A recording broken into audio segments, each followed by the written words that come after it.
Mesa Redonda. Turismo y políticas públicas. Una visión transversal. Introduce y modera Rosario Sánchez, Secretaria de Estado de Turismo, Ministerio de Industria y Turismo.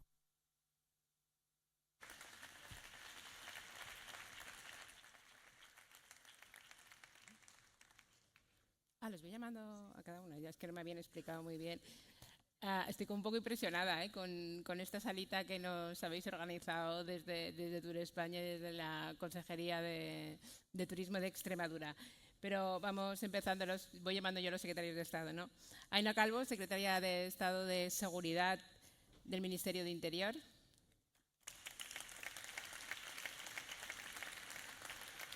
Un besito. José Antonio Santano, Secretario de Estado de Transportes y Movilidad.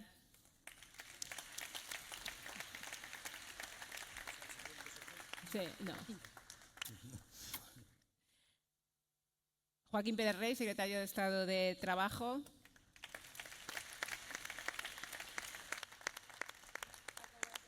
Paco Boya, Secretario de Estado de Reto Demográfico. Castellanos, Subsecretaria de Vivienda y Agenda Urbana.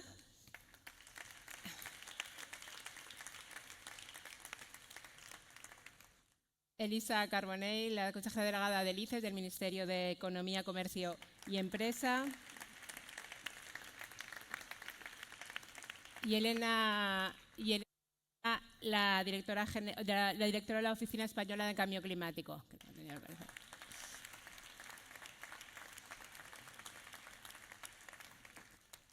Vamos a empezar porque nos han puesto el tiempo para que empiece a correr y no nos va a dar tiempo. Aquí somos un montón y queríamos contaros un montón de cosas, yo creo que interesantes que estamos haciendo desde el Gobierno de España. Ministro, delegado del Gobierno, alcalde, consejeros y consejeras de toda nuestra geografía, consejeros de Tour España en el exterior, todos los equipos del Gobierno de España que estáis aquí presentes, presidenta de Paradores, presidente de Segitur, directora general de Políticas Turísticas.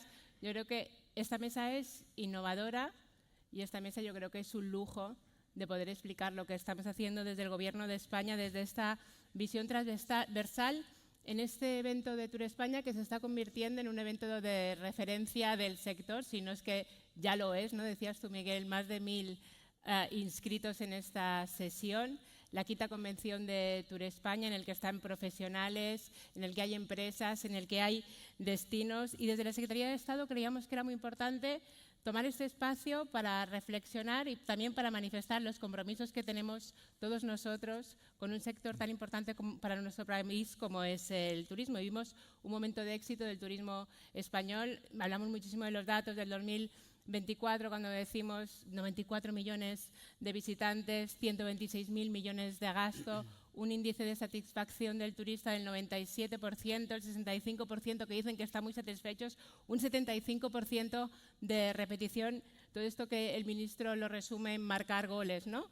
En este sector turístico que es de un liderazgo indiscutible, fruto del trabajo de todos los empresarios y de todos los destinos, de los trabajadores, de las personas que se dedican al turismo y también de los propios residentes en todos los destinos. Yo creo que es el momento, con una convención como esta, de sentir el orgullo de país, ¿no? El orgullo de país y el orgullo de un sector que es mucho más que un sector económico, que aporta elementos, valores materiales, pero también muchos valores inmateriales, y uno es ese liderazgo mundial. Cuando vamos fuera de España, todo el mundo nos reconoce, como decía Miguel, el director de Tour España, como los que marcamos el camino. Y ese liderazgo yo creo que se merece, y lo hemos estado comentando también con el resto de secretarios de Estado, una acción conjunta y prioritaria del Gobierno de España. Este éxito del turismo tiene que ser gobernado, que para esto estamos los que somos miembros del Gobierno de España, y ser gobernado de una manera coordinada. Quiero agradecer enormemente a todos vosotros, a los participantes de esta mesa, que hayáis querido venir y participar de la Convención de Tour España en un entorno tan maravilloso como es Cáceres y como es Extremadura, en un evento tan significativo para el Ministerio como es la Convención de Tour España, y que podamos compartir qué retos presenta este fenómeno turístico, los beneficios, las oportunidades y sobre todo también el efecto directo sobre la economía, el efecto directo sobre nuestra sociedad, el efecto directo sobre el medio ambiente. Y para explicar un poco cómo hemos llegado hasta aquí, déjenme que les cuente un momento como en el 2022 se empezó con un proceso participativo en el Consejo Nacional del Turismo, en el CONESTUR, en el que participaron más de 200 entidades, más de expertos, comunidades autónomas, miembros del sector empresarial, de los sindicatos. Muchos de los aquí presentes y muchos de los participantes de esta convención estuvieron en ese proceso participativo en lo que se sentaron las bases de lo que tenía que ser la estrategia de España Turismo 2030, ¿no? Esa hoja de ruta para gobernar el turismo y para hacerlo más sostenible.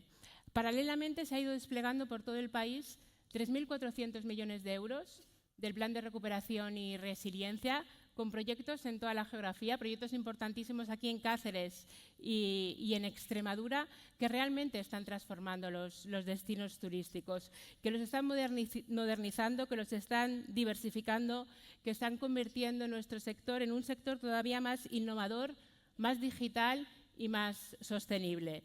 Proyectos que con fondos de turismo mejoran también la calidad de vida de los residentes en cada uno de los destinos, porque es uno de los grandes lemas que tenemos en el Ministerio, ¿no? Un buen sitio para visitar tiene que ser antes un buen sitio para vivir. Y esa estrategia o ese proceso de diagnóstico culmina en un documento de reglas generales o de metas generales aplicables a todo el sector y una aportación del Gobierno de España para crear una hoja de ruta nacional que gobierne el fenómeno turístico en los próximos años, para seguir mejorando a través del turismo la calidad de vida de nuestros conciudadanos.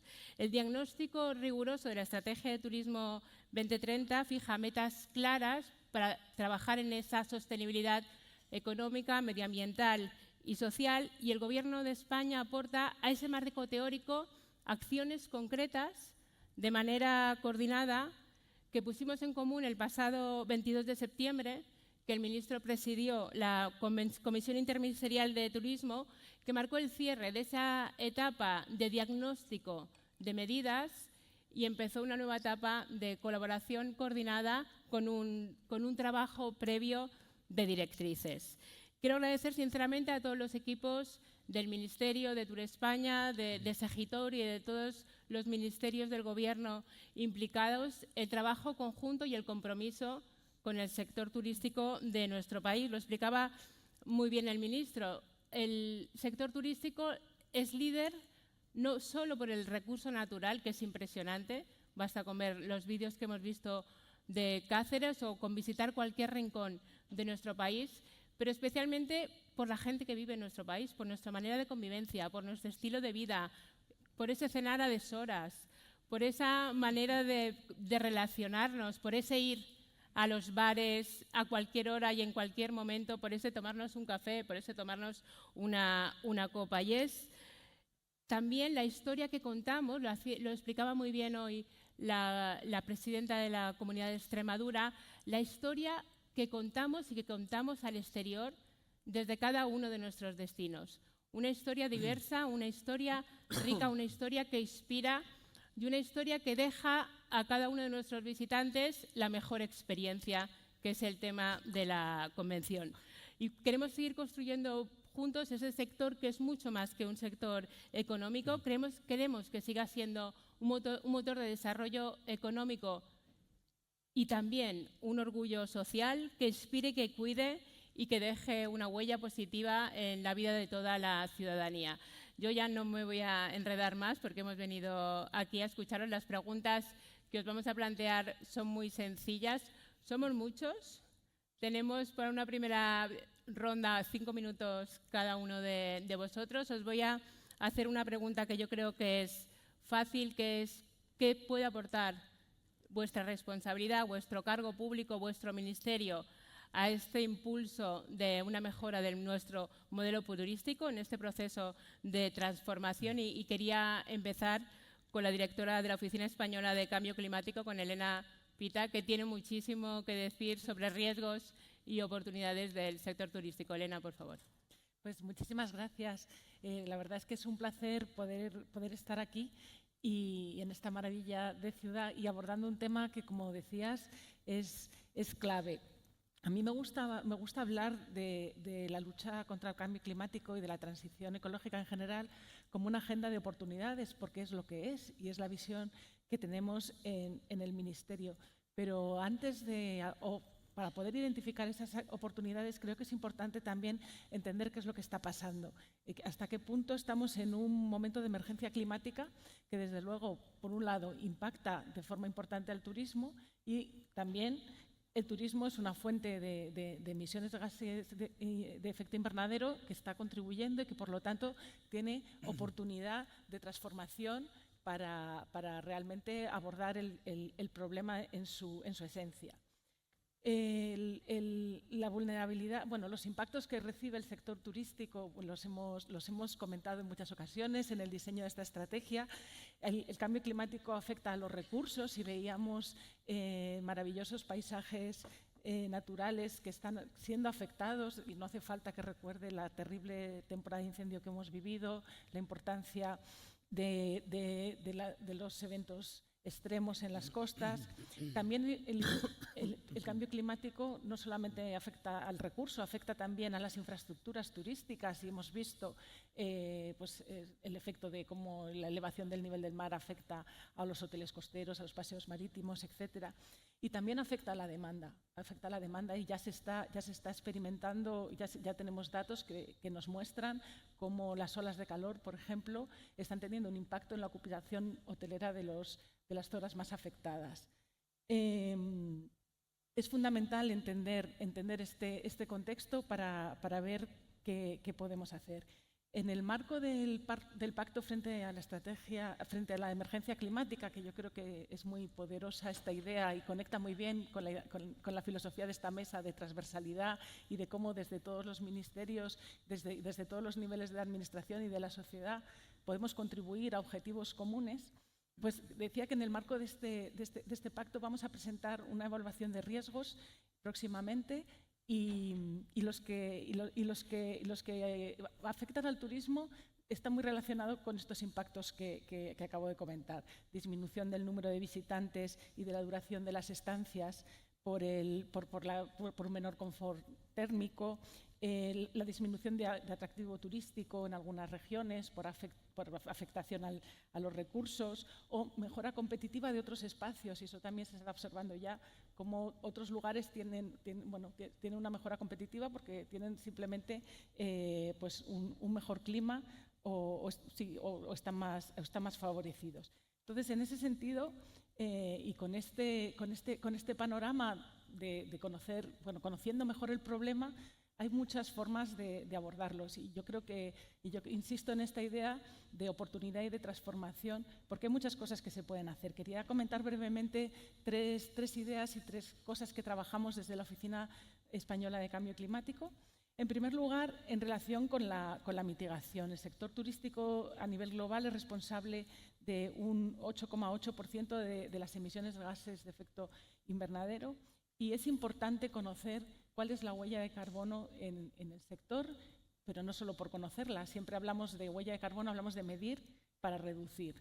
Entonces, el Ministerio tiene su registro de huella de carbono. Estaba mirando esta mañana, hay muchísimas empresas del sector turístico que miden su huella y que además ponen en marcha sistemas de reducción, incluso proyectos de compensación. La mayor parte de las emisiones están vinculadas con transporte y con las operaciones diarias, y hay un gran potencial de transformación en lo que tiene, en relación con la movilidad sostenible, con la utilización de energías renovables y eficiencia energética, y con la con la economía circular. No quiero detenerme mucho, pero por decir un ejemplo, me gusta mencionar el ejemplo de Hostelería por el Clima, porque hablabas de los bares y es una iniciativa coordinada por la sociedad civil, por un grupo de ONGs en las que muchos bares, pequeños negocios, pues están midiendo su huella y implementando pequeñas o grandes medidas para reducirla. Quería hablar también muy rápidamente, porque creo que ya casi he gastado mis 5 minutos, de adaptación, y aquí el mensaje sería que infraestructuras turísticas más resilientes están mejor posicionadas y tienen mejores perspectivas. Ahí tanto la planificación como la protección de los recursos, como la protección de las infraestructuras, como todo lo que tiene que ver con generación de conocimiento, sensibilización, capacitación, generación de empleos verdes, pues tiene también un gran potencial de transformación y de mejora. Y por último, mi tercer punto estaría en relación con que en la oficina trabajamos, como sabéis, en el ámbito internacional, participamos en las negociaciones de cambio climático y el año pasado, en la COP29 en Bakú, se hizo una declaración vinculada con la acción climática y el turismo, a la que se escribieron más de 70 países, y lo que comentaba la declaración tiene mucho que ver con los temas que yo acabo de comentar: la importancia de medir, la importancia de descarbonizar, la importancia de adaptarse, de regenerar los ecosistemas y los recursos que ya están inevitablemente dañados, y la importancia de la innovación, que estoy segura de que es un tema que también vamos a tratar a lo largo de hoy: cómo pensar qué cosas podemos hacer de manera diferente. Muchas gracias. Muchísimas gracias, Elena, y muchísimas gracias también por ajustarte al tiempo. Yo creo que es una aportación muy valiosa. Estamos intentando generar herramientas para poder medir esa huella de carbono y para poder medirla y ofrecerla también de manera transparente. Paso muy rápido a Elisa Carbonell, la consejera delegada del ICEX, del Ministerio de Economía, Comercio y Empresa. Elisa es una gran defensora de la marca de España y del Sol de Tour España como motor para vender el país en otras muchísimas cosas, ¿no? Y creo que es un ejemplo de esta capacidad de arrastre que tiene nuestro liderazgo turístico. Elena, por favor. Muchas gracias, secretaria. Elisa, encantadísima de estar hoy aquí. Buenos días a todos. Miguel, me ha encantado tu discurso porque has dicho dos palabras que son fundamentales para el sector exterior en general, para la internacionalización de la economía española, y es prosperidad y competitividad, ¿no? Ahí ya se va viendo que además son dos palabras que repito hasta la saciedad. Se ve cómo de intrincados estamos y cómo de relacionados estamos el turismo y la internacionalización de la economía española. Yo quería hacer una pregunta al auditorio. Que levante la mano quién sabe qué hace ICEX.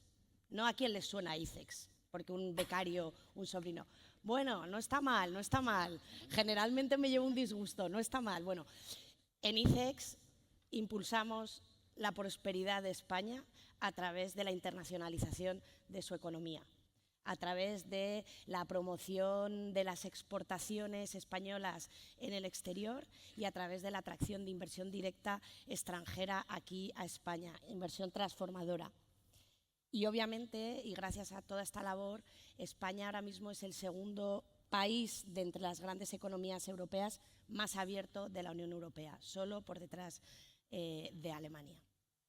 Bueno, pues el turismo ha sido un factor fundamental, un mecanismo de apertura de la economía española fundamental, además, por supuesto, de un elemento equilibrador de la balanza comercial española desde la década de los 70, ¿no? Estoy hablando históricamente, pero hoy por hoy, no voy a descubrir aquí la pólvora a nadie, pues España es una potencia turística, ¿no? Un mundial, un referente. Pero sí que quiero mirarlo desde otra prisma, porque normalmente hablamos de potencia en la capacidad de atracción de turistas, en el gasto por turistas por noche y cómo, pues eso, somos líderes. Pero es que también somos líderes como sector exportador, y no de servicios de turismo, sino como internacionalizado, ¿no? Según el índice de turismo del World Economic Forum, ¿vale? España es la primera potencia en competitividad turística. Como digo, fundamental a la hora de hablar del sector exterior y de la internacionalización de la economía española. Además, las empresas españolas gestionan más de 1,2 millones de plazas hoteleras en 100 países distintos. Somos una potencia en gestión de reservas aéreas, y además somos líderes en transformación digital y adaptación de las tecnologías dentro del sector del turismo. Nuestro ecosistema de Travel Tech es uno de los más importantes, y eso es gracias a esa función tractora de las empresas del sector turístico que tenemos en España, ¿no? Por lo tanto, es un sector altamente internacionalizado que ha ido en paralelo con esta internacionalización de la economía española de la que hablábamos, ¿no? Y cuando hablo de que eso no es más que un impulso a la prosperidad de España, es porque las empresas españolas generan un 23% más de puestos de trabajo, mejor remunerados, por cierto, son un 35% más productivas, además son más resilientes. Y cuando se dice de que somos resilientes, también me gusta dar unos datos. Solo el 5% de las empresas que quebraron por culpa de la crisis financiera de 2010 estaban internacionalizadas. Eso quiere decir que el 95% de las empresas quebradas no lo estaban. Con lo cual, la internacionalización es prosperidad, y el sector del turismo es un sector altamente internacionalizado, no solo por su capacidad de atraer turistas, sino también porque estamos diseñando y desarrollando los sectores del turismo en otros mercados, en más de 100 mercados, ¿no? Y bueno, y es verdad que ahora pues, el sector, igual que el resto de sectores exportadores españoles, tiene que hacer frente a una serie de retos, ¿no?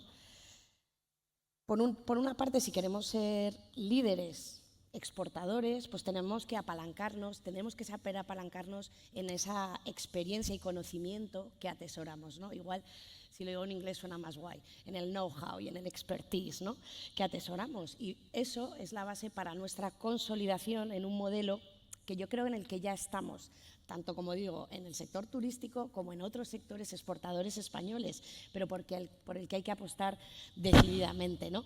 Y es que cada vez menos podemos seguir compitiendo en precios y hay que estar compitiendo por una propuesta de valor basada en elementos diferenciales, ¿no? Y aquí hablábamos de esa apuesta por la calidad y no tanto por la cantidad, ¿no? ¿Y cuáles son esos valores diferenciados? Pues más sofisticación, más calidad, la sostenibilidad. Eso va a ser un elemento diferencial de la propuesta de valor española en turismo y en otros sectores fundamentales para nuestra economía, ¿no? Estamos haciendo frente a una competencia cada vez más creciente en general de los países asiáticos y en particular en el sector del turismo, pues de otros como Dubái, Arabia Saudí, México, Brasil, que están invirtiendo muchísimo en el desarrollo de su oferta turística, y nosotros tenemos que ser, pues eso, líderes en una propuesta turística pues más equilibrada, sostenible y nueva para seguir siendo, pues eso, para seguir manteniendo esa cuota de mercado. Y luego, secretaria, has mencionado que soy muy fan de la marca España, pero es que el valor del Made in Spain, en ese valor, en ese posicionamiento, el turismo es un elemento fundamental, ¿no? Lo que transmitimos a través de nuestra oferta turística, inevitablemente, son valores que van a ir adheridos y que se asocian al valor que aporta el Made in Spain al resto de las exportaciones españolas por el mundo y a los atributos que los mercados extranjeros nos atribuyen, ¿no?, y a su valor diferencial. Por lo tanto, a mí me parece, uno, que el turismo es una palanca fundamental de prosperidad, pero no solo, como digo, por su capacidad de atracción de visitantes y, por lo tanto, la generación de empleo y desarrollo económico que tiene en España, pero también como sector internacionalizado fantásticamente. Y ya termino con dos ejemplitos muy claros, porque así nos acordamos mejor de todo el bodrio que os acabo de meter. Uno, el Banco Mundial y el Banco Interamericano de Desarrollo busca a las empresas españolas expertas en el desarrollo turístico para que diseñen el desarrollo turístico sostenible e inteligente de los países en vías de desarrollo, de los países latinoamericanos. Las contratan, ¿vale? O sea, que somos un referente. Y también las empresas españolas están desarrollando, por ejemplo, la propuesta gastronómica, que es otra de las palancas, en otros países, en Andorra, en Brasil, en Georgia. Nos están buscando para desarrollar sus propias ofertas turísticas, gastronómicas y demás. Con lo cual, yo creo que partimos de una base fantástica para seguir siendo líderes y mostrar el camino de hacia dónde tenemos que seguir. Muchísimas gracias, Elisa. Nos has comentado cómo nos estáis ayudando también en la internacionalización de empresas tecnológicas que están elaborando proyectos de turismo, ¿no? Cómo ese liderazgo en turismo nos ayuda a vender también producto tecnológico fuera de nuestro país y hacer crecer nuestras empresas. Vamos a pasar a un tema yo creo que es interesantísimo, que es la agenda urbana y la vivienda y las interacciones que tiene con el sector turístico, y para eso tenemos con nosotros a Llanos Castellanos, a la subsecretaria de Vivienda y Agenda Urbana. Llanos, por favor. Pues muchas gracias. Uy, ¿sí? ¿Se oye bien? ¿No? No, ¿verdad? Bueno, pues no sé si voy a ser capaz de proyectar ahora. Sí. Vale, menos mal, falsa alarma. Bueno, pues nada, en primer lugar dar las gracias, por supuesto, a la Secretaría de Estado, al Ministro, a todo el Ministerio, a Tour España y a todos ustedes, porque es un placer poder compartir algunas reflexiones sobre este tema que interactúa y que confluye, que es al final donde vivimos y también donde se alojan los que vienen a vernos cómo vivimos. Desde el Ministerio de Vivienda siempre hemos querido hacer una aproximación a este tema con bastante finura en la cirugía y en el análisis. No somos amigos de eslóganes ni de trazo grueso y, por tanto, lo primero que tenemos muy claro que es lo que se plantea en nuestra materia son los desafíos producto de un éxito. Los éxitos a veces también nos ponen retos y nos presentan cuestiones que son desafiantes. Y desde luego el tema de la vivienda, que además no lo es en general, digo, a la hora de confluir con el turismo, sino que lo es básicamente en determinadas ciudades. Y esto pues, es una constante que es europea y es mundial, donde la gente confluye para ir a trabajar. En el caso de España, además, por lo que habéis dicho todos los que me habéis precedido en el uso de la palabra, hay vectores importantísimos que conocemos que a la gente quiere venir a disfrutar cómo se vive, cómo nos movemos, cómo nos hablamos y cómo nos tratamos en este país. Y esto hace que en un mismo punto geográfico confluyan experiencias y demandas muy diversas. Volviendo a tu pregunta de qué se puede aportar, ¿no? ¿Qué puedo hacer yo por mi país? En vez de, bueno, pues en esta óptica casi de Kennedy, diremos yo creo que dos cosas, básicamente. Por un lado, una apuesta inmensa por incrementar la oferta de vivienda. Nosotros, desde el año 2018, tenéis que tener en cuenta solamente un dato. En el anterior plan de vivienda cuatrienal, el total eran 400 millones de euros. Y mi querida Raquel, ministra en aquel momento también de Vivienda, ya multiplicó por 4 y en este último de 400 vamos a aprobar uno por 7.000 millones. 7.000. Eso unido a 9.700 de fondos europeos. Es decir, ha habido un impulso que por otra parte hacía falta. Veníamos de un sector de la construcción muy deprimido después de la crisis inmobiliaria y ahora hemos conseguido remontar, estamos teniendo más visados al año que creación de familias y estamos además que en el monto total de la construcción el 63% se corresponde con la iniciativa pública. Es importantísimo. Pero la segunda es regulación. Cuando muchos deseos, muchas miradas y muchos apetitos confluyen en un mismo objeto, o hay ley o hay jungla. Y es evidente que nosotros hemos optado con vosotros de la mano porque hubiera ley. Y hemos sido el primer país europeo en desarrollar e implementar el reglamento, el 1028, donde se crea la ventanilla única digital y lo que se le viene a decir a las plataformas es, oigan, por favor, denos los datos de cuánta gente se aloja y dónde en el territorio de la Unión Europea. Y desde el 23 de diciembre tenemos un Real Decreto, el 1312, que lo que regula es el método de registro. Y creo que además es una experiencia, honestamente lo digo, de éxito. Hoy hacían público los registradores las cifras, 350.000 registros activos, 65.000 códigos revocados por no reunir las condiciones. Es decir, vamos a darle certeza al que lo hace legal y que pueda hacer una actividad con todas las condiciones y con todas las garantías, y vamos a intentar preservar el cómo se vive en las ciudades, la dimensión óptima de recursos y de servicios públicos, los modos de convivencia, porque también ese es uno de los recursos por los que vienen a vernos, por esa manera de convivir. No sé si me da tiempo, secretaria, a decir brevemente que en el diseño y en la implementación del registro y de la ventanilla hemos tenido dos obsesiones fundamentales. Una, ser absolutamente respetuoso con el reparto competencial que existe en nuestro país y, por tanto, sabíamos que nosotros estábamos mandatados por la Unión Europea para hacer un método de registro y de ventanilla, pero no teníamos competencias ni queríamos en absoluto entrar en vuestra materia y en la de las comunidades autónomas. No se hace ni una sola referencia a esto. Y, en segundo lugar, siendo conscientes de la complejidad de un Estado que se organiza de forma multinivel, donde hay administraciones públicas en pie de igualdad, que además se distribuyen la tarea por el principio de competencia, no por el de jerarquía, y donde confluyen, tenía que haber un operador jurídico que tuviera capacidad para examinar todos y cada uno de los requisitos. Y por eso lo hemos instalado el registro de los registradores de la propiedad, porque tienen los datos de la finca y porque pueden controlar el cumplimiento de la legislación estatal, de la legislación autonómica, de la normativa local y, sobre todo, de la voluntad de los propios vecinos expresados en sus estatutos. Ellos eran los únicos capaces de tener esa mirada multifocal que abordara la complejidad y la riqueza de nuestro país. Espero que no haberme extendido demasiado. Muchísimas gracias, Jana. Yo creo que es muy interesante, ¿no?, que nos expliquen un proyecto tan importante como es el registro único de vivienda de uso turístico y también de vivienda de alquiler de vivienda de corta duración.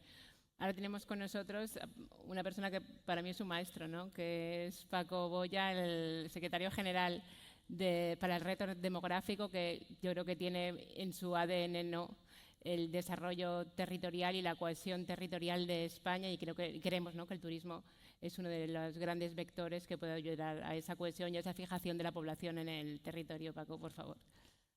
Pues muy buenos días y muchas gracias, secretaria, por contar también con la Secretaría General de Reto Demográfico para esta mesa, porque además es cierto que el turismo es una de las claves, podríamos decir que es una de las llaves que puede ayudar a resolver los profundos desequilibrios que tenemos como país. Somos un país de ciudades muy densas, quizás de las más densas de Europa.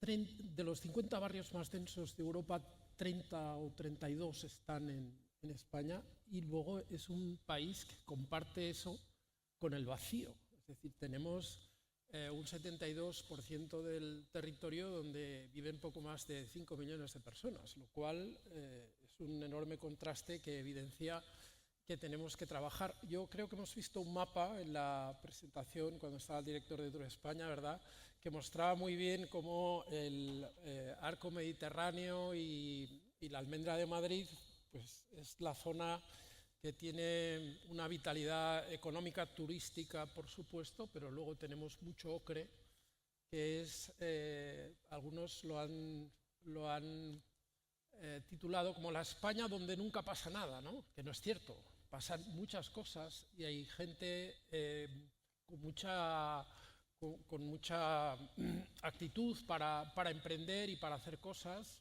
Pero es cierto que hay un profundo desequilibrio que tenemos que trabajar sobre eso. Lo hemos hecho en una primera estrategia de reto demográfico que nos ha permitido, luego hablaréis de conectividad, ¿verdad? Pues ha hecho un esfuerzo enorme en este país en conectar todo ese territorio. Se ha hecho, yo creo, en un tiempo además récord. No es fácil. Pensad que en España tenemos cerca de 39.000 asentamientos. Es decir, tenemos 8.132 municipios, pero 39.000 asentamientos y, por tanto, en fin, la diversidad territorial tampoco tengo que explicarla aquí, ¿no? Pero es verdad que España, la ruralidad española es tremendamente heterogénea. Poco tiene que ver Extremadura con Galicia o con las zonas del Pirineo. Y en todo caso, sí es cierto que para nosotros el turismo es una herramienta fundamental porque es sin duda el sector que tiene más capacidad para traccionar de alguna manera una economía en un tiempo relativamente corto y por tanto hacer inflexionar territorios pues, que han perdido ese dinamismo económico. Ahora, es verdad que hay cuestiones previas a eso, ¿no? Los territorios, voy a utilizar un término que es un poco abstracto, pero que me parece que que lo define bien, ¿no? Los territorios, para ser territorios turísticos, necesitan ser atractivos, y esa atractividad territorial no es fácil conseguirla y requiere de toda una serie de elementos que tienen que conjugarse para hacer que ese territorio sea atractivo a aquellas personas que puedan querer visitarlo, ¿no? Y al mismo tiempo ir asentando una realidad de ese entorno. El ministro lo ha dicho muy bien, ¿no? Cuando miramos el país, el recurso es infinito, es enorme. Es difícil ir a un rincón de España donde digas, bueno, alguno habrá, ¿verdad? Pero en general el país tiene una potencialidad enorme, hay que desarrollar ese recurso, convertirlo en un producto, y allí es donde importa muchísimo entender bien un concepto que estamos utilizando ahora para esta segunda estrategia, que es la funcionalidad, ¿no? Es decir, ese territorio está bien comunicado, tiene buenos servicios, tiene todos esos elementos que conjugan ese territorio que se puede considerar como un territorio funcional, o no lo tiene. Porque si no lo tiene para los habitantes de ese territorio, estamos hablando en España de unas 600 áreas funcionales, si no lo tiene para el habitante, no lo va a tener para el turista. Por tanto, tenemos que acondicionar el territorio pensando en las personas que viven en él, porque esa será la mejor referencia para que el turista vaya a ese lugar y evidentemente se ponga en valor el atractivo natural que seguramente ya existe y únicamente hay que utilizar una estrategia para hacerlo, ¿no? Yo hablaba con la presidenta de Paradores entrando aquí. ¿Qué impacto tiene el Parador de Molina de Aragón, el epicentro de la España vaciada, ¿no?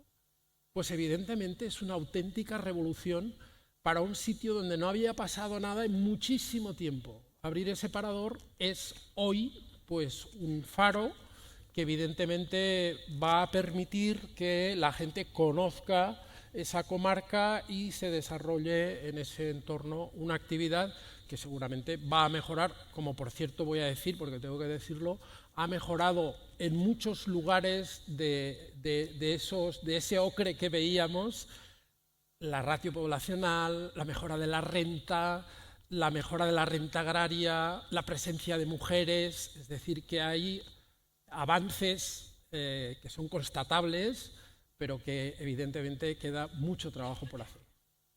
Gracias, secretario general. Yo creo que es de las personas que mejor se conoce en nuestro país. Miguel, yo creo que cuando hicimos el Think You Know Spain, Think Again, tendríamos que haberle hecho un vídeo de lo que es su día a día pateando, ¿no? Que decimos cada uno de los pueblos que tiene España. Y para hacer la estrategia, la primera persona o el primer secretario de Estado con el que hablamos fue con el secretario de Estado de Trabajo, ¿no? Le enseñamos un poco el esqueleto y le dijimos, ¿tú cómo lo ves, no? Yo creo que fue las personas que recibió con más entusiasmo la estrategia de Turismo 2030 y la aportación que podía hacer a mejorar las condiciones de trabajo de 3 millones prácticamente de trabajadores en nuestro país, 3 millones de familias que viven del turismo, y quería pedirle que compartiera con nosotros esa visión que tiene tan apasionada del sector turístico, tan intenso, por otro lado, como explicaba muy bien el ministro, en personas que se dedican a servir a otras personas, a aplicar tecnología en el sector, a aplicar química al sector, a tantos trabajos que no parecen directamente relacionados con el sector turístico, pero que finalmente sí que lo son. Así que, por favor, Joaquín. Muy bien. Pues nada, muchas gracias, Rosario. Gracias por la invitación, gracias al ministro y gracias al conjunto del público, porque es un honor estar en esta convención y estar en un lugar tan admirable, tan bello, tan extraordinario como es Cáceres y Extremadura en general, que efectivamente está en ocre y uno no entiende nunca por qué está en ocre, porque es un compendio de bellezas naturales. Bueno, yo creo que para alguien como yo, que se dedica todos los meses a dar los datos de paro y de empleo y de contratación, pues el turismo es algo que hay que mimar, cuidar, proteger. España tiene que profundizar en su capacidad de pues atraer turistas, de generar turismo interior, porque esto, entre otras cosas, genera muchísimo empleo y no podríamos comprender el empleo en España sin el turismo.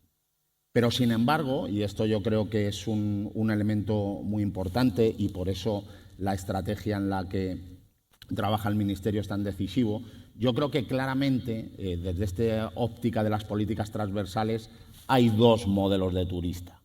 Dos modelos de turismo en general. Hay un modelo de turismo al que le tiene al otro lado de la barra, le tiene sufriendo, y hay un modelo de turismo que al que está al otro lado de la barra le considera un ingrediente esencial para que el turismo funcione en España y no se base en el sufrimiento de los que están trabajando. Y esos dos modelos de turismo, de alguna manera, en España ya se han confrontado.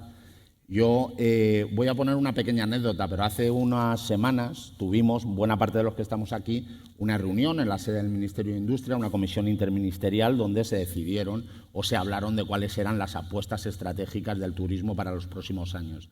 Y yo había leído las actas de algunas reuniones anteriores y vi cuál fue la exposición que hizo en esa misma comisión mi homóloga en el año 2012, la secretaria de Estado de Empleo. Y entonces en esa explicación ella dijo que el sector turismo estaba más preparado que nunca porque aquella reforma laboral había permitido contratar temporalmente de manera más sencilla, había permitido la subcontratación de buena parte de la cadena de valor del sector turístico o había permitido que no se aplicaran los convenios sectoriales y que se aplicaran convenios de empresa que rebajaban el salario. Las consecuencias de esa reforma en el sector turístico fueron unas consecuencias nefastas que hicieron no solo tener un impacto muy importante en los derechos de los trabajadores y sobre todo de las trabajadoras. La figura de las Kellys como elemento que de alguna manera sonrojaba a la hora de afrontar un sector turístico sostenible viene de esa reforma.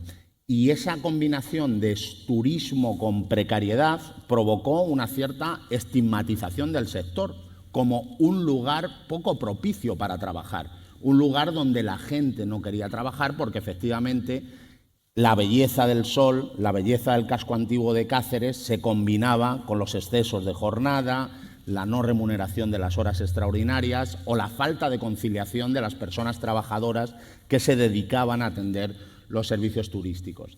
Sin embargo, yo creo que ahí se ha producido una gran transformación. El turismo ha cambiado profundamente esta manera de hacer las cosas y hay que persistir en ello. Fíjense, España sufrió una debacle turística con la pandemia impresionante. Pasó a ocupar el 12% del PIB a ocupar el 4%. O sea, eso fue básicamente, como podríamos decir, la mayor catástrofe que nadie nunca hubiera podido imaginar. Seguramente algunos de los que me acompañan en la mesa recordarán, los secretarios de Estado, desgraciadamente, nos teníamos que mover de un sitio a otro para ver cómo resolvíamos ese gran papelón que se nos había caído encima con el virus. Y los aeropuertos estaban vacíos, eran infraestructuras fantasmagóricas, los hoteles cerrados. Era una verdadera pesadilla. Bien, apenas unos años después de esa catástrofe, gracias a los ERES, a una inversión sin precedentes en protección social, mucha de ella enfocada específicamente para el sector turismo, hoy en España trabaja más gente en el sector turístico que nunca en la historia. Más de 3 millones de personas prestan sus servicios en el sector turístico. Y esto es importante no porque haya muchas personas trabajando, sino por cómo están trabajando. Porque yo creo que esta es la otra gran transformación del sector. La otra gran transformación del sector la ha propiciado la reforma laboral. Si me permiten, cuando estábamos haciendo la reforma laboral, era como vais a terminar con el turismo. El turismo y la estabilidad en el empleo son incompatibles. El turismo y jornadas limitadas en el tiempo son incompatibles. el turismo y la no subcontratación son incompatibles. Bueno, la reforma laboral hizo justo lo contrario. Hoy hemos pasado de tener un casi 33% de temporales en el sector turístico a tener un 15% de temporalidad. Esto seguramente hace unos años hubiera sido absolutamente inconcebible. Es decir, estamos creando más empleo que nunca y estamos creando empleo de calidad. Y estamos, por cierto, también luchando de manera muy fuerte contra la estigmatización del sector. Quiero recordar que hemos hecho 3 convocatorias seguidas en la Fundae, en la fundación que se dedica a la formación, precisamente orientadas a las cualificaciones en el sector turístico, porque trabajar en el sector turístico requiere mucha cualificación. Son trabajos, y este es el otro elemento que hay que eliminar, de mucho valor añadido. No es nada sencillo trabajar en el parador de Molina de Aragón, porque hay que saber mucho de dónde está Molina de Aragón, hay que saber atender a la gente y hay que dar pues toda una serie de elementos que no son sencillos y, por tanto, tenemos que evitar profundamente esa estigmatización del sector. El sector turístico tiene que ser un reclamo para el trabajo. La gente quiere y necesitaría trabajar ahí. Obviamente quedan muchas cosas por hacer. Hay que avanzar todavía más en estabilidad, hay que avanzar en seguridad en el trabajo, hay que combatir las enfermedades profesionales en ese sector, específicamente en la parte más feminizada de la misma, que son muy importantes, y hay que avanzar en salarios. Pero yo quiero decir una cosa, uno de los mejores reclamos turísticos que puede tener un país es que garantizar que en ese sector las personas que prestan servicios están felices, están contentas y son sectores donde hay paz social, porque no es lo mismo ir a ese parador con los trabajadores protestando en huelga que ir con los trabajadores decididos a hacer su trabajo y que la experiencia de las personas que nos visitan sea también una experiencia reconfortante desde el punto de vista de los derechos laborales. Por tanto, claro que sí, más turismo, mejor turismo que nunca y turismo que garantice trabajo decente y condiciones laborales prósperas. Y ahí lo dejaría, querida Rosario. Muchísimas gracias, Joaquín. Veis como es un entusiasta de nuestro sector y da gusto oírlo. Yo, cada vez que veo a José Antonio Santana, el secretario de Estado de Transporte y Movilidad Sostenible, me dice, ¿estarás contenta? Y yo creo que es que pensamos mucho el uno en el otro, ¿no? Están aquí y es un símbolo de ello Javier Marín y Juan Ignacio Bioscas de AENA. También es el responsable del transporte ferroviario de nuestro país y hay que agradecerle que esté aquí porque esta tarde en el Congreso se aprueba la Ley de Movilidad Sostenible, aparte de otras cuestiones que tiene que aquí también hoy en el territorio de Extremadura. Así que muchísimas gracias, secretario, por el esfuerzo. Y yo seguro que todo lo que tienes que decir tiene muchísimo que ver con nuestro sector turístico. Yo sé que tú te sientes íntimamente relacionado y parte de este gran sector de nuestro país. Pues sí, bueno, muchísimas gracias, buenos días, ministro y secretario de Estado y a todos los que nos acompañan. Muchísimas gracias por vuestra invitación. Yo soy un vasco, hijo de una extremeña y mi madre fue de las que emigraron, como tantos miles y miles de extremeños y extremeñas en los finales de los 50, desde un pueblecito que está aquí al norte de Cáceres, en la frontera con Portugal, que se llama Zarza la Mayor. Y yo cada vez que vengo a Extremadura pues tengo un sentimiento especial, ¿no? Soy un poco vasco y un poco extremeño también, ¿no? Bueno, vamos a ver, volviendo a la movilidad. Hoy es un día especial, lo has dicho muy bien.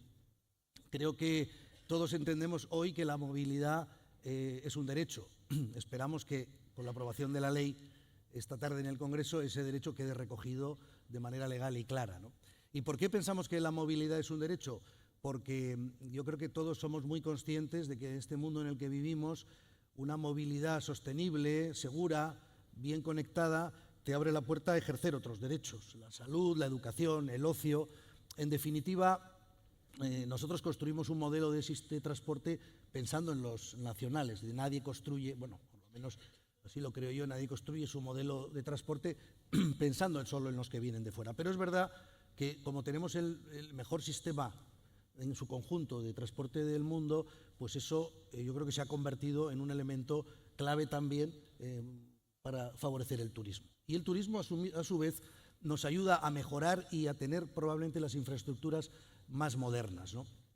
Vamos a ver, un turista, yo creo que se podrá definir de muchas maneras, para uno que ocupa la Secretaría de Transportes, un turista es el mejor ejemplo de una persona en movimiento, porque para ser turista tienes evidentemente que desplazarte a tu destino. Habéis dado un dato que es espectacular: 94 millones de personas han venido de otros países a España, pero luego os lo va a explicar seguramente mucho mejor Javier Marín. Más del 80% de esos 94 millones entran por un aeropuerto. Estamos hablando de más de 70 y pico millones de personas que llegan a España y que su primera impresión es un aeropuerto, normalmente uno de los grandes aeropuertos, y yo creo que ahí empiezan a percibir lo que es la potencia y la importancia de nuestras infraestructuras al servicio de las personas, ¿no? Pero también quiero deciros que nosotros podemos sentirnos muy orgullosos de que el sistema sea un sistema sostenible, y lo va a ser cada vez más, el sistema de transporte. Las emisiones que emite la movilidad, más o menos en nuestro país, son un tercio del total. Algo más del 30% de los gases de efecto invernadero se emiten desde la movilidad. Y tenemos siempre la tentación de pensar en el avión y de pensar en los camiones. Bueno, el 75% de esas emisiones provienen de los vehículos privados, es decir, de todos los que estamos aquí. Cuando nos movemos fundamentalmente en grandes y medianas ciudades, somos los que emitimos esos gases de efecto invernadero. A pesar de que tenemos que tomar medidas en todos los modos de transporte, siempre tenemos la tentación de poner el foco precisamente en general en los que menos emisiones producen, que son el avión y el barco. Estamos hablando de emisiones del 2% aproximadamente en la aviación y del 2% escasamente en el mundo marítimo. Y sin embargo, y quiero, digamos, ahí romper una lanza a favor de ambos sectores, estamos haciendo un esfuerzo gigantesco, lo está haciendo AENA, lo está haciendo Puertos del Estado, para que nuestras infraestructuras sean neutras en emisiones en el año 2026, en el caso de AENA, en el año 2030 en el caso de los puertos de España. ¿Por qué? Porque estamos invirtiendo mucho en electrificación de los puertos para que cuando llegue un crucero, por cierto, tenemos récord también de personas que llegan a España a través del barco, más de 12 millones de cruceristas, pero estamos haciendo un gran esfuerzo para que quienes llegan en crucero pues se encuentren con una instalación que no emite ruido y con un barco que consume electricidad pero que no emite gases de efecto invernadero. Y yo creo que esto va a ser una seña de identidad de las infraestructuras de España, que el turista tiene que saber que llega a un país que tiene infraestructuras modernas de primera división, pero además sostenibles y que caminan en línea con los grandes objetivos que tenemos fijados como país y desde Europa. Pero bueno, uno cuando llega después al país, y voy avanzando rápidamente en lo que quería contar, tiene también la posibilidad de moverse en un sistema ferroviario que en este momento comunica prácticamente en alta velocidad al 70% de nuestro país. Este año creemos que vamos a superar los 50 millones de viajeros en alta velocidad. Esto significa que el ferrocarril, en primer lugar, puede contribuir a esa diversificación de la que habláis del turismo, porque hoy tengo la impresión, todos somos turistas, ¿no? El turista no suele llegar a un punto y quedarse quieto, tiene siempre el deseo de conocer, y sobre todo si la movilidad y los sistemas de transporte te lo permiten, pues en definitiva acercarte a las partes del territorio que ese sistema te pueda permitir, al que ese sistema te pueda permitir llegar. Tenemos un ferrocarril que está llegando a todas las partes de España. Es verdad que tenemos, y creo que hay que reconocerlo aquí, lo digo como vasco también, tenemos dos agujeros todavía en nuestro sistema de alta velocidad, que son el País Vasco y su conexión con Europa y con Madrid y Extremadura, en los que estamos avanzando, tengo que decirlo, a velocidad de crucero. Es decir, estamos haciendo un esfuerzo enorme para que en el horizonte del 2030, que es el que tenemos fijado, tanto Euskadi como Extremadura estén perfectamente conectadas con Madrid. Y lo vamos a conseguir porque ahí están los datos, y no voy a detenerme en las inversiones, que algunas de ellas, por cierto, se han anunciado hace muy pocos días, ¿no? Por tanto, tenemos un ferrocarril que es el ejemplo de sistema de transporte descarbonizado, que nos puede llevar a cualquier parte de nuestro territorio, y tenemos, y quiero destacarlo también, un sistema de autobuses, tanto de concesión del Estado como urbanos e interurbanos, que completan nuestra red de transporte, porque el transporte, cuando decimos que debe ser multimodal, no estamos diciendo cualquier cosa, estamos diciendo que un país tiene que combinar el conjunto de sus modos de transporte para dar el mejor servicio a sus ciudadanos y evidentemente también a quienes nos visitan. Y ese sistema de autobuses en un país tan grande como este, con tantos núcleos de población o asentamientos, ¿no?, como nos habéis dicho desde Reto Demográfico, ese autobús es el que garantiza la capilaridad. Porque el tren no va a llegar nunca a todas partes, pero la combinación del tren y el autobús, los que tenemos en nuestro país, sí nos van a permitir que eso sea así. Por tanto, digamos, por terminar mi intervención, turismo y transporte, o turismo y conectividad, yo creo que somos gemelos, vamos a ir avanzando juntos. Hemos hablado mucho, hemos participado en el proceso estratégico que tenéis en marcha, y yo lo que quiero transmitir es que España puede sentirse orgullosa de su sistema de transportes y puede sentirse orgullosa del esfuerzo que está haciendo para que ese sistema de transporte sea neutro en emisiones de gases de efecto invernadero en el horizonte del año 2030.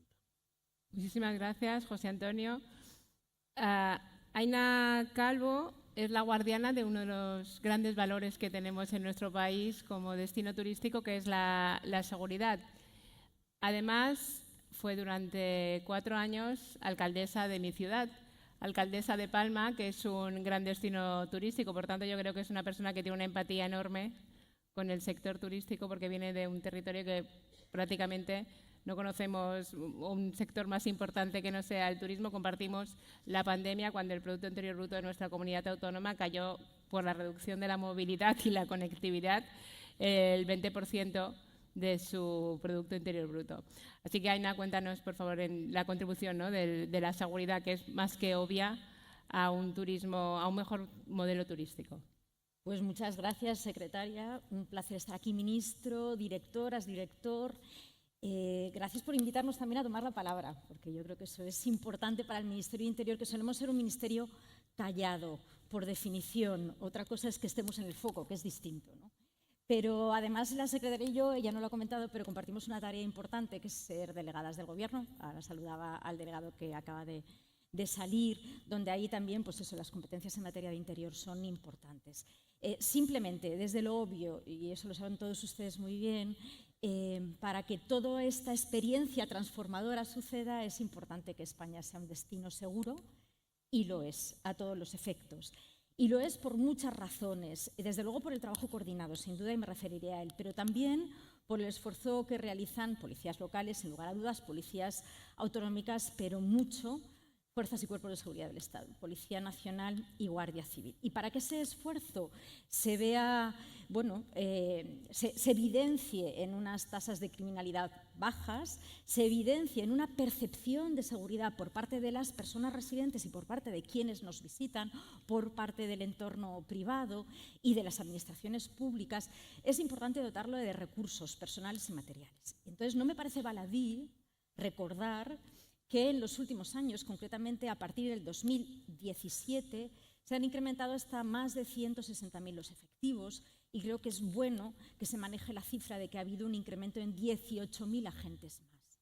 No me parece baladí, porque esta es una política pública, y a veces cuando entramos en ese debate sobre igual somos un país donde tenemos un exceso de lo público, cosa que yo siempre he combatido desde allí donde he estado y con cifras en la mano, creo que en esta política esa afirmación es absolutamente insoportable, porque lo que necesitamos precisamente es la mejor de las dotaciones. Y creo que esos 18.000 agentes más son una buena noticia, que nos permite tener además esas tasas de criminalidad que nos permiten, valga la redundancia, afirmar que somos un país seguro. Nadie puede garantizar un riesgo cero ni una amenaza cero en términos de seguridad.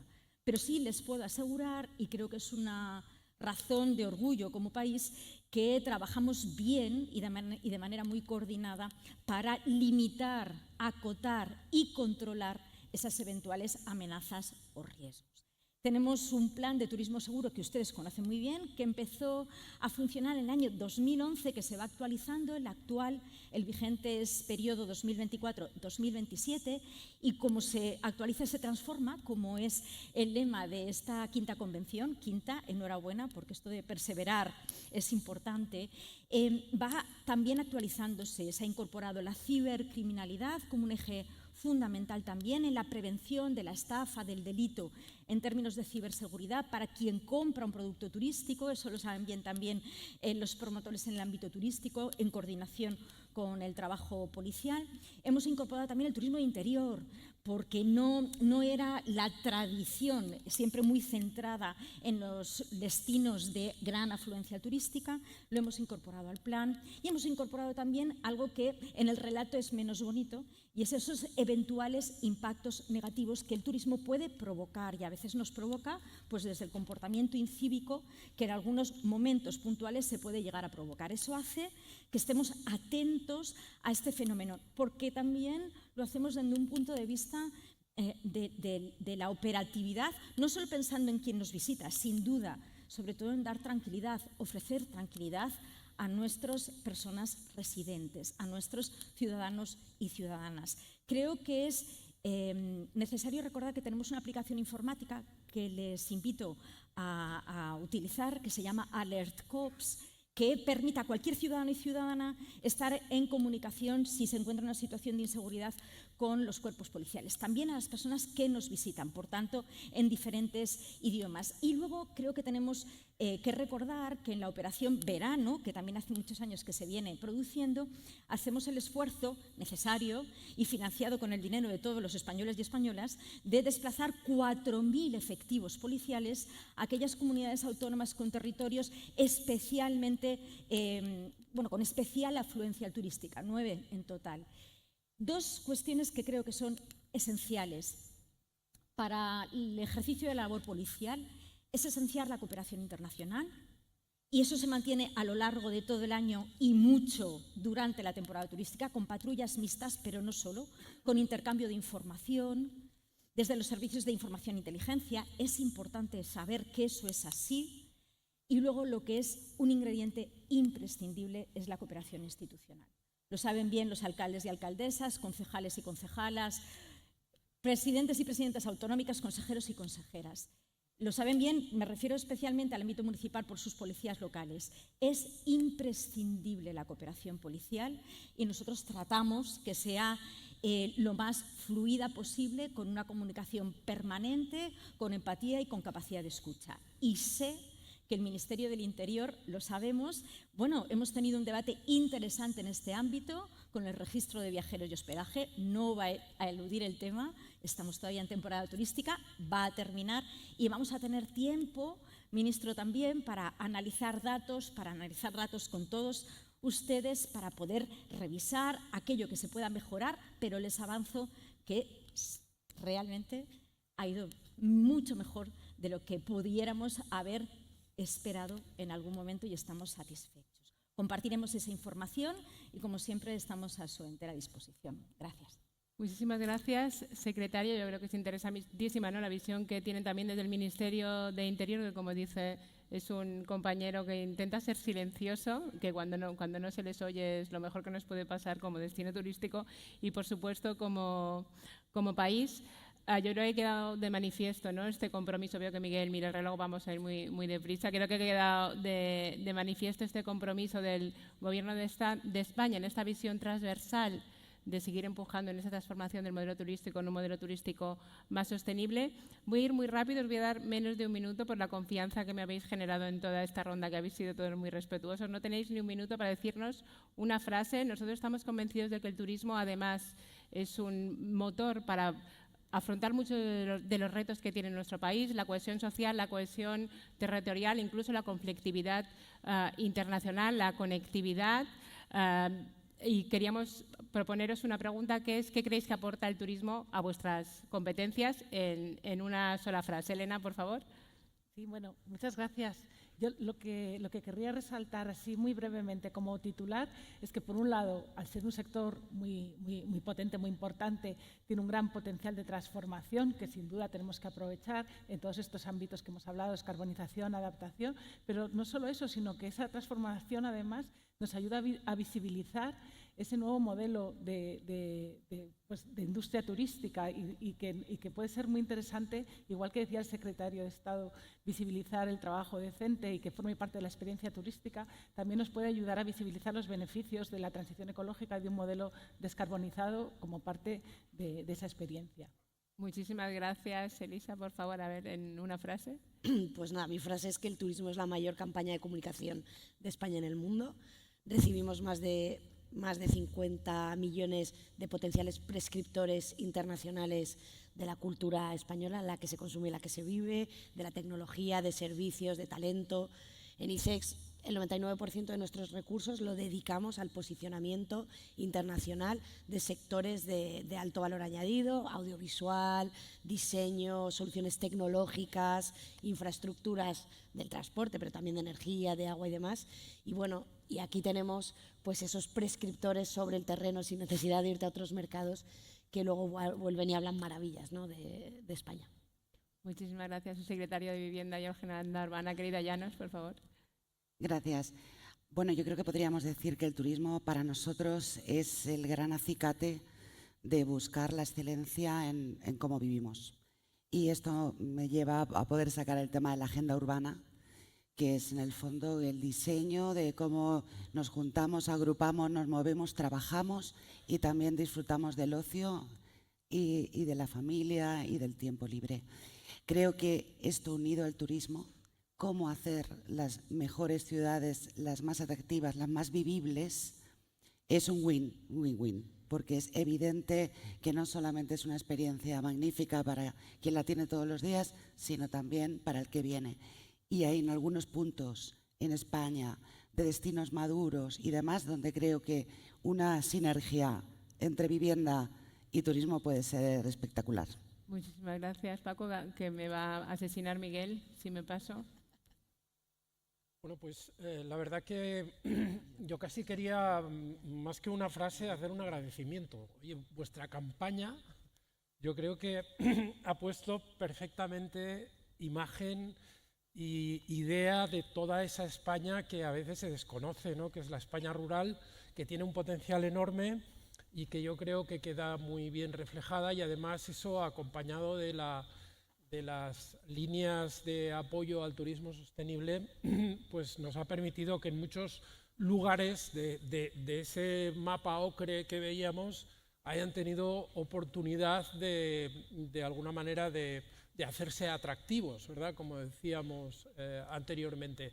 Por tanto, yo creo que hay que seguir en esa línea, hay que seguir con esa colaboración entre los distintos ministerios para hacer que estas políticas sean mucho más eficaces, pero diría también que hay que procurar que entre las ciudades y la ruralidad, ¿no?, los pueblos, empiecen a generar sinergias, ¿no? ¿Por qué no? Ese diálogo entre lo rural, lo urbano, ese turista que puede ir a Barcelona, pero luego puede ir al Pirineo, que puede hacer ese salto entre espacios urbanos y rurales, y yo creo que ahí es donde hay que trabajar para que esas sinergias tengan fruto en el resultado final, que es la mejora del contexto socioterritorial del país en general. Muchísimas gracias. Joaquín. Pues nada, unos segundos, que cuando el turista vaya de vuelta a casa se lleve en la retina la puesta de sol, el casco histórico de Cáceres, el sabor de la torta del Casar o de la chuleta vasca, y se lleve también la impresión de que ha estado en un país donde la gente trabaja con derechos, con buenos salarios, con posibilidad de conciliar su vida laboral y familiar, y que por lo tanto presuma de haber estado en el país más bonito y con más derechos del mundo. Ese es el objetivo. Muchísimas gracias. Ahora hablamos con el responsable de la conectividad, que es ese gran valor que tiene también nuestro país. Sí, y que entre esos derechos, Joaquín, esté también la movilidad. Bueno, yo creo que lo que aporta el turismo a las infraestructuras fundamentalmente es un impulso de modernización, ¿no? Y voy a dar un dato que quizá puede ilustrar esto. Cuando hemos llevado al Consejo de Ministros, ¿no?, la oferta que tenemos de servicio público, hay un detalle que me llamó la atención. ¿Cuál es la línea que tiene más rentabilidad social y económica, pero sobre todo económica, de España? Pues la de Madrid-Toledo. ¿Y eso a qué se debe? Pues por supuesto al movimiento que hay entre Madrid y Toledo, pero indiscutiblemente al volumen de turistas que la utilizan. Por tanto, nos ayuda como país a mejorar nuestras infraestructuras, y nosotros hacemos dos cosas también, creo que importantes. Por una parte, ayudamos con la conectividad a la política de diversificación de la oferta, ¿no? Y eso yo creo que ha quedado hoy de manifiesto. Pero también, y sumándome un poco a esta idea de Joaquín de qué se lleva uno cuando se va del país, bueno, no hay que olvidar que la imagen, la primera y la última que tiene alguien, por ejemplo, que entra por un aeropuerto es la del propio aeropuerto. Por tanto, aspiramos a que se lleve también la imagen de excelencia, de país moderno y de país en el que, efectivamente, al que merece la pena volver. Y en eso las infraestructuras, pues yo creo que son un magnífico escaparate. Fundamentales, sí. Aina, por favor. Pues para nosotros esa capacidad transformadora del turismo en nuestra sociedad también de alguna forma nos espolea a transformarnos y a mantenernos atentos, lo que comentaba antes. Entonces, les voy a dar 2 datos, porque creo que explican bien cómo las fuerzas y cuerpos de seguridad del Estado, nuestras fuerzas y cuerpos de seguridad del Estado, se transforman. De las personas aspirantes que se encuentran en este momento en formación para convertirse en policías nacionales, casi la mitad tienen un grado universitario. Y en el caso, por ejemplo, de la Guardia Civil, en este momento tenemos 28 países de origen.